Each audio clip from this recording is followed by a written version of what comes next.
So we must do two things, two great things together, to encompass that enormous new view that lies before us, but to encompass it within the framework of science, to see it within the whole categorical framework of science, and to see that these two are not separate, but that they are wedded. The bigness of the idea, the newness of the idea, the greatness of it is one with the structure of science, the structure of being itself. All right, so all of that is the level, that's all on the level of Christian Science, and in no way have we done justice to this subject. It's really in a kind of an offhand way, in a casual, spontaneous way that we found ourselves in the last half hour crystallizing an explanation of sorts of that science order. And you can see that the whole order, the whole level culminates in that omni-action of one principle, as though science would gather it to its absolute essence and say, what is the whole meaning of this level? It's to show that there is just one omni-active principle going on. And in fact, also you perhaps know or not that in that science order you have really a depiction of all of the levels. You see, not only do you have the four, the calculus, you have it reflecting back on the calculus of Christian Science, but also hinting to all the further levels. And so you have right within the science order on that ascending way a hint to each of those levels, because at the point of soul and life, the word sense gives you a touch of the level of Christian Science, and then spirit and truth. You see that word sense being the numerals of infinity, hinting to the level of Christian Science, and then spirit and truth, the divine infinite calculus of the Christ, actually gives you a hint to absolute Christian Science, which is the Christ science, and mind and love, science is Christianity, which is showing us that infinite realm sense, gives you a hint to divine science. You know that we have already said several times now that divine science is having to do with the realm, you see, the realm of the infinite principle, the idea of the infinite principle. We've spoken about that relationship of the synonymous term to itself as being the realm of the synonymous term. This is typical for divine science, which is all to do with that infinite self-containment, that self-encompassment of being. And then finally you see that sense of principle in its omni-action. Science is science in the science order, gives you a hint to the level of science itself. Isn't that beautiful? So you have everything right there, and you just see that your symbols keep essentializing themselves as you keep rising higher and higher in your understanding of the one God being.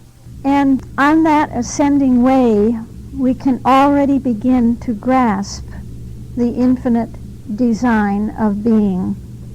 That's the design of the infinite one, you see, to be everything, to be absolutely everything. Yes, Janet, did you have a question? Yes, so why is mind and love referred to as the fourth dimension of spirit? Well, you see, it's because it is the sense of love being the infinite content.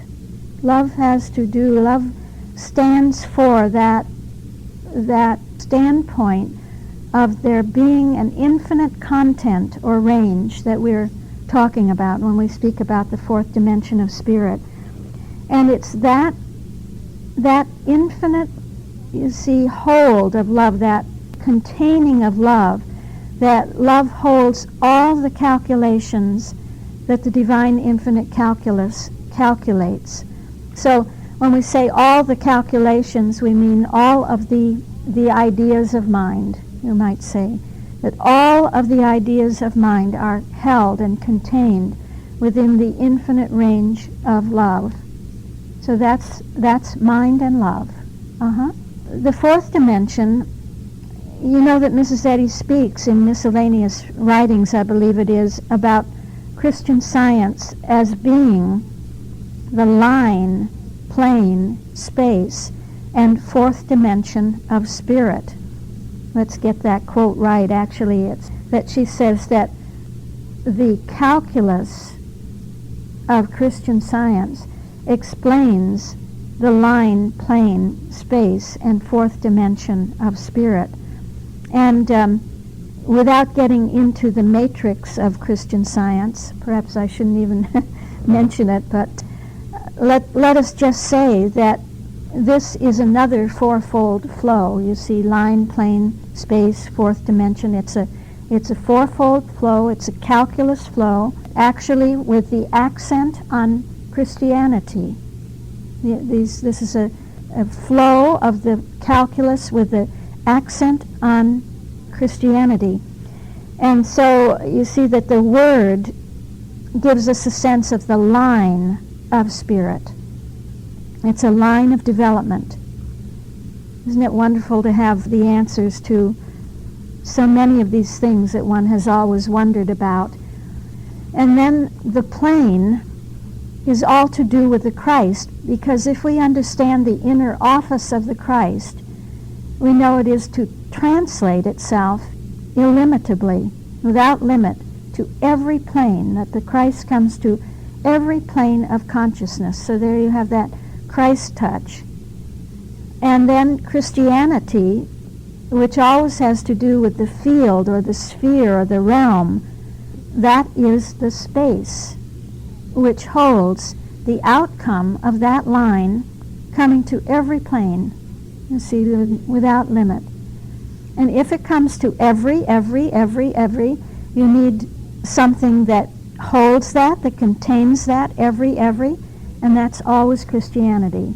It will hold the full and complete and unlimited expression of the Christ in operation. And so as science then, I think with that fourth dimension, Mrs. Eddy really wanted to take the whole thing out of a time-space sense, you see, of three dimensions of space and a fourth dimension of time. And she said it's the fourth dimension of the one spirit. As though perhaps we have three dimensions of spirit that she's already presented as the Word, Christ, and Christianity, the line, plane, and space. These are the true three dimensions of spirit. I don't know, I never really had thought about that until this moment. But it may be that the three dimensions of spirit are Word, Christ, and Christianity, and science then says these three are timeless and spaceless dimensions. They are not limited in any way, and the fourth dimension of spirit encompasses those three into one, holds all of that, holds those three together in one as the divine principle is seen in its triunity or in the further office of being the Trinity. And everything is gathered into that one fourth dimension of spirit. And that, of course, is what they see in physics, you see, with the three spatial dimensions, that the fourth dimension, time, is somehow holding the other three dimensions, that you can't separate time and space. They work together and they work within that fourth dimension of time. Why is the fourth dimension characterizing mind and love? Because in the science order now, at the point of Christianity. Love gives that sense of holding and containing everything, all ideas, all calculations of the numerals of infinity through the divine infinite calculus. So mind says all ideas, you see it's every idea is here and held in love.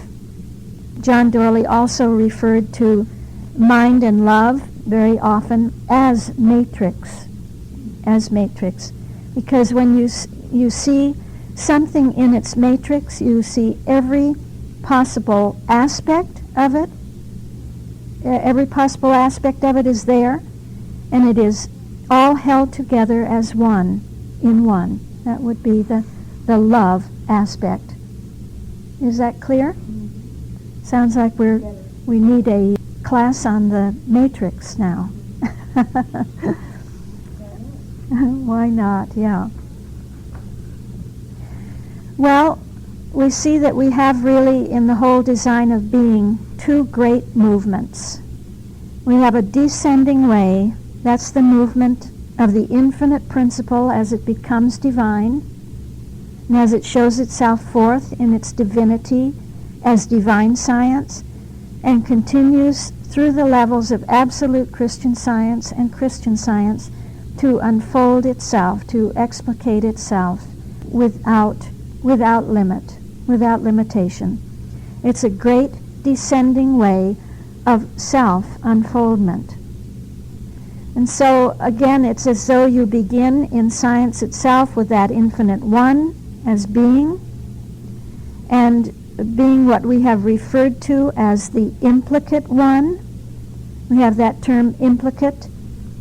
It's a term that is alive and well and living in the universe, a wonderful, wonderful term, not the implicate one, but he speaks of the implicate order as being an order, a state of being wherein all that could possibly be made explicate is implied. And if you have an implicate one, as we do on and as the level of science itself, everything is implied there, implied within that infinite one. That's the implicate one. Even its own idea of itself is included at that point, but with no focus on it, you see. It only comes into focus as that implicate one, that infinite one, begins to disclose itself, to unfold itself, to look into its own realm of infinity, which it does in its first great movement of considering itself as the level of divine science. On the level of divine science, then, you see that being's own infinite self-containment of itself comes into focus. It begins to unfold its idea of itself as a whole, at first, in the level in divine science. This is the unfolding of itself as a whole in order to show forth, to demonstrate its own understanding, how being understands itself. To display, you might say, it's a display of its own self-understanding of itself in divine science.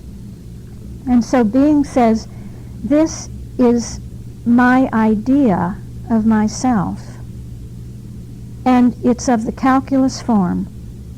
My idea is of the form of my calculus, how I calculate myself, how I know myself and understand myself. So we already get an explication, you see, of that which is implicate, which it itself is implicate. And being is explicating itself. It becomes the explicate one. The infinite implicate one now begins to explicate itself, and we get a oneness as the idea of that infinite principle is set forth, is displayed as a fourfold oneness, a divine oneness.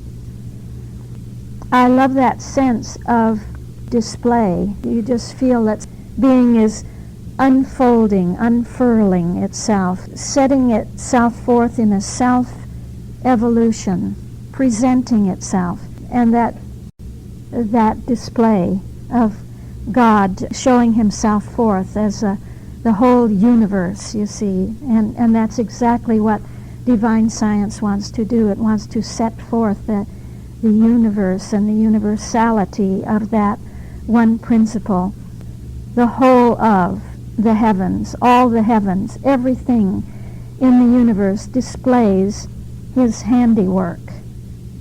But you just get that feeling here as you come out from that infinite one, that now it begins to display itself. The heavens declare the glory of God. The wonders of his works display the firmament. This is actually from the oratorio, isn't it?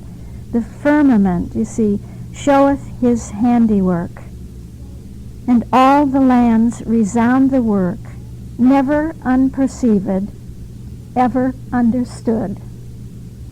Isn't that gorgeous? That everything displays.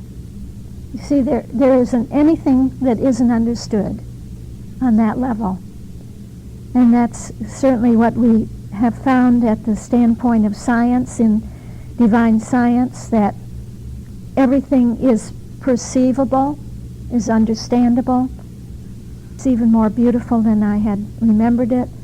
But you hear design of being, because that's what's happening. It's just a display, a beautiful display of everything that being is, as that one infinite principle in expression at every further level. So this makes us think of the descending way as being a great array. We can consider it as a great array of principles' own self-demonstration of itself, you see. It's a very high sense of demonstration in divine science. It's a very high sense of demonstration all the way through the levels. You see that term demonstration, we tend to drag that term down to our condition, and we want to use principle, to apply principle, to make a demonstration. It's very seldom. I cannot recall in the church scene, in the Sunday school scene, in the whole scene of, say, working with a teacher or a practitioner, that one ever spoke of demonstration in its highest sense. It was always to drag Christian Science down to making it perform, to making it do something for you that you had foreseen in the human. Something that we have most times set in our own mind, that we've preset what that demonstration should be and look like. And if it doesn't look like that, then we say we didn't make our demonstration and Christian Science doesn't work. and the real answer to everything, you see, is always to come out from that infinite principle and to witness its demonstration of itself through the design of being. And you know, that term demonstration has such a high meaning when you consider it in its high meaning according to the design of being. It helps very much to see the way in which logic uses the term demonstration. Namely, that something can be demonstrated through a logical argument. Demonstration, in terms of logic, has all to do with a logical argument, a formal argument, formal reasoning, which is through a true use of the deductive method. So the reasoning of a deductive argument will you see, a deductive argument will contain its own self-demonstration. It's absolutely gorgeous. It will contain its self-demonstration within itself. And this is exactly what we have with being. This is exactly what we see at first set forth in divine science. And then through the further levels, that we have one great divine deduction going on. An absolutely exquisite divine deduction. And in divine science you see that divine deduction showing how the infinite one deduces itself out from itself. You see, out from itself, through itself, as itself, for itself. It is the calculus that shows us a perfect divine deduction which contains all the right premises and the right conclusion of those premises, and which therefore, by logical definition, demonstrates itself perfectly. And just so, this divinely deductive method unfolds the whole of the descending way itself to us as a great divine deduction. Whereas the ascending way then, you see, is unfolded as and through the inductive method. We work inductively. So you see that the scientific method, that which even the world calls the scientific method of deduction and induction, is a divinely scientific method. The world can only perceive that, can only see that, name that, because that's the way it is in being. You see, it's because that is the way being is structured, is built. That's the inner innate nature of being. And because of that, the world begins to be able to formulate a scientific method, a scientific way of working in any field, you see. Cross-disciplinary elements of a logic that cuts across absolutely every field of endeavor and research. Does that make sense? Good. Yeah. So it's that way first. Always remember that we're not going to the world and sort of dredging up all of these really neat things, these really exciting things from the world, and then being really smart because we just bring those back from the world and we stick them in this design of being. Then we say, oh, well, we can make a comparison here and a comparison there. It isn't that way at all. It's that first these things appear and are so in the science of being, not secondly. Not secondly. It is not that we borrow all these things from the world and tack them on to the science of being, but they are inherent in the science of being. And the world discovers them because they are innate in reality itself. So that same design shows us, that same design of being, you see, shows us through the ascending way then, that inductive method of how we can work from the specifics to the general. In the deductive method, you always work from the general to the specific, but in the inductive, you work from the specifics to the general. And so that's how we work inductively. We seem to gather more and more and more information about the Infinite One, and that eventually leads us to draw a higher conclusion, you see, than we had before. A higher conclusion, As we ascend, as we are drawing the higher and higher conclusions, we are ascending in our understanding. What causes that ascent? What causes that ascending way? Which came first, really, the chicken or the egg? The ascending way or the descending way? It's one great movement, isn't it? One great movement. This is somehow what is meant by what Genesis says, and the Spirit of God moved.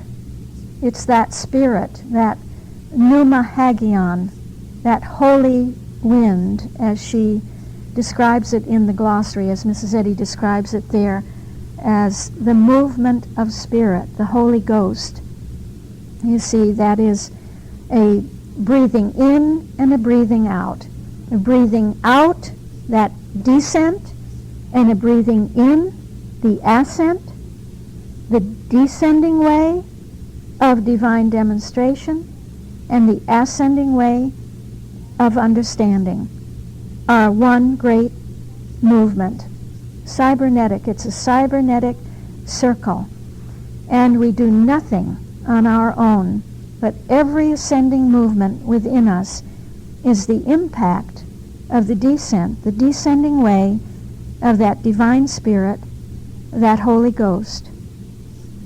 That's what the design of being is showing us. Yes, you just wanted me to recap that last point, that the breathing out is the descent, and the breathing in, the ascent. The deductive and the inductive, science would call that.